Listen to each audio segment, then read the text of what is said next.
नमस्कार, आप देख रहे हैं शिलोपुर एक्सप्रेस। आपके साथ मैं सैदा शाह। मालदा के हरिश्चंद्रपुर के दोरा गांव में एक 37 साल के प्रवासी मजदूर तरुणी मंडल की बाढ़ के पानी में डूबकर मौत हो गई। लगातार बारिश के कारण गांव में बाढ़ जैसा हाल है और घरों तक पानी भर गया है। कल शाम तरुणी मछली पकड़ने के लिए निकले थे और पानी में डूब गए। गांव वालों ने तुरंत पुलिस और बीडीओ को फोन किया, लेकिन कोई मदद नहीं मिली। लोगों ने रात भर टॉर्च लेकर तलाशी की, फिर भी डिजास्टर टीम या ड्राइवर नहीं आए। लगभग 12 घंटे के बाद सुबह जब लाश पानी में तैरती हुई दिखी तो गांव वालों ने स्वयं उसे बाहर निकाला। जब पुलिस लाश लेने आई तब लोगों ने एम्बुलेंस को वापस भेज दिया और प्रशासन के खिलाफ विरोध दिखाया। उनका सवाल था, जब हम बुला रहे थे तब कोई क्यों नहीं आया। गांव के तृणमूल नेता और पंचायत के उप प्रधान के पति ने भी प्रशासन के व्यवहार पर गुस्सा जताया। इस दुखद घटना से पूरे गांव में शोक का माहौल है।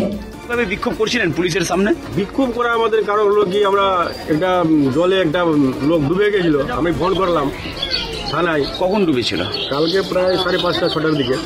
তারপরে কি হলো? তবে ফোন করলো তো থানা জানালো বিডিও সাহেবকে ফোন করলো। বিডিও সাহেব বলছে আমি বোট পাঠাচ্ছি। তো বোট পাঠাচ্ছি তো ঠিক আছে, লাইট করে বন্দোবস্ত। আমরা গোটা লাইট টাঙলাম, কিন্তু কোনো বোটের বন্দোবস্ত হলো না। গোটা রাত আমরা এখানে খুঁজে পেলাম না ওকে। সকালে একটা লোক আসলো ওখান থেকে, তো ও এসে জল দেখে বলছে না আমাদের হবে না। তো ভিডিওকে ফোন বলছি তো ভিডিও ফোনই উঠাচ্ছে না। আরও কোনো নেতা দিয়ে ফোন করালাম, ভিডিও ফোনেই উঠালো, কোনো মতেই ফোন উঠালো না। প্রশাসন কোনো ফোন উঠালো না। যখন আমরা বডি পেয়ে গেছি তো ওখানে বলছে আবার কি বডিটা আমরা নিব, আমরা পুলিশ পাঠাচ্ছি। তো আমি এসে বললো আমরা সারা বডি যাবে, তো ওর কাছে টাকা নেই, 1 পয়সাও নেই, ও তো চা খাবার পয়সা নেই, তো কি করে যাবে। তো বললো জয়েন্ট ভিডিওকে ফোন কর। জয়েন্ট ভিডিওকে ফোন করছি, বলছে আইসি সাহেবকে ফোন কর।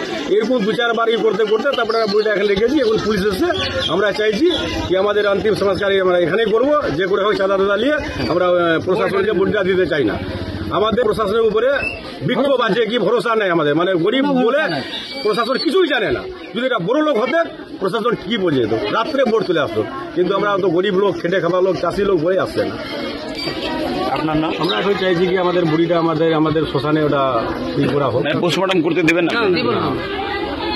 কি নাম আপনার? গৌরব। বাড়ি কোথায়? কি কারণে আজকে বিক্ষোভ করছেন এইভাবে আপনারা? কিভাবে করছি যে কাল 6টার সময় আমার ছেলে ডুবে গেছে পানিতে। কাল 6টার দিকে আমার ওখানে সরকারে যাচ্ছে, এখানে ফোন যাচ্ছে, তো ফোনে তো একবারে তো সরকারের লোক আছে, দেখবে যে লোকটা লোকটাকে একবার আসে দেখলো না। আবার এখন মিলে গেছে লাহাজটা, এখন বলছে কি হ্যাঁ আমরা নিয়ে যাবো পোস্টমর্টমে। আমি পোস্টমর্টম আমার ছেলেকে যেতে দিব না। আমার এই না, আমার হাতেও পোস্টমর্টমে আমার ছেলেকে কোনো রকমে যেতে দিব না। এই কারণে কি বিক্ষোভ দেখাচ্ছেন নাকি? এই কারণে আমরা পোস্টমর্টমে যেতে দিব না। মারা কিভাবে গেল, কিভাবে ডুবে মরলো? ওই যে নদীতে পড়ে যায়, জল হয়ে গেছে, জল বেড়ে গেছে, ওখানে কোনো রকম পড়ে গেছে, পড়ে দিয়ে ভেসে চলে গেছে।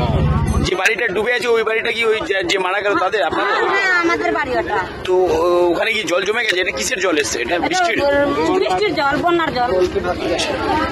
কি চাইছেন এখন আপনারা? আমরা চাইছি আমি পোস্টমর্টমে যেতে দিব না ছেলেকে। পুলিশ কি বলছে? আপনার পুলিশ আর কি বলছে? পুলিশ বলছে আমি নিয়ে যাবো, আমরা বলছি যেতে দিব না। আমার ছেলে আছে, আমরা এখন আমাদের 10 কাঠা মাটি নাই, আমরা খাটে খাচ্ছি। এতদিন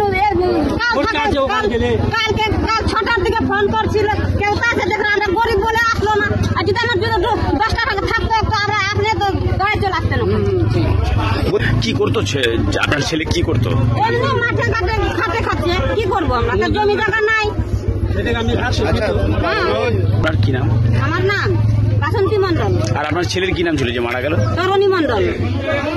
এটা কোন গ্রাম? এটা ডোহরা গ্রাম।